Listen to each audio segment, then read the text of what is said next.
دوستوں آج کی اردو ڈکشنری میں آپ کے ساتھ شیئر کر رہی ہوں لفظ ورغلانہ، اغنیہ اور غنودگی۔ شروعات کرتے ہیں لفظ ورغلانہ سے۔ ورغلانہ کا مطلب ہے بھٹکانا، گمراہ کرنا، دھوکہ دینا، فریب دینا، بہکانا، لڑائی پر آمادہ کرنا، مشتعل کرنا، اکسانا۔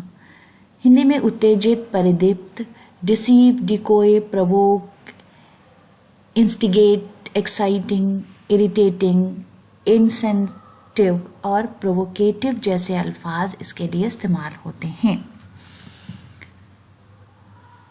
شاہد جمیل کا ایک شعر ہے، بھنور کا کام جزیرے کو ورغلانا تھا، دھواں دھواں لب ساحل پرند اوجھل ہے۔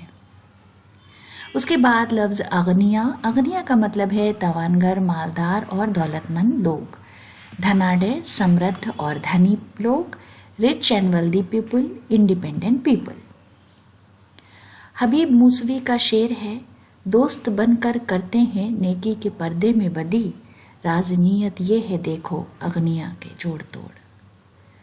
غنودگی۔ غنودگی کا مطلب ہے اونگ، اونگنا، نیند کا خمار یا نشہ، جھپکی، اونگھائی، انیندہ پن، رندالتا۔ ڈراؤزینس، لائٹ سلیپ اور نیپ جیسے الفاظ اس کے لیے استعمال ہوتے ہیں۔ تو دوستو آج کی اردو ڈکشنری کے لیے یہ ہماری چھوٹی سی پیشکش تھی۔ اگلے ویڈیو میں آپ سے پھر ملاقات ہوگی۔ ویڈیو دیکھنے کے لیے بہت بہت شکریہ۔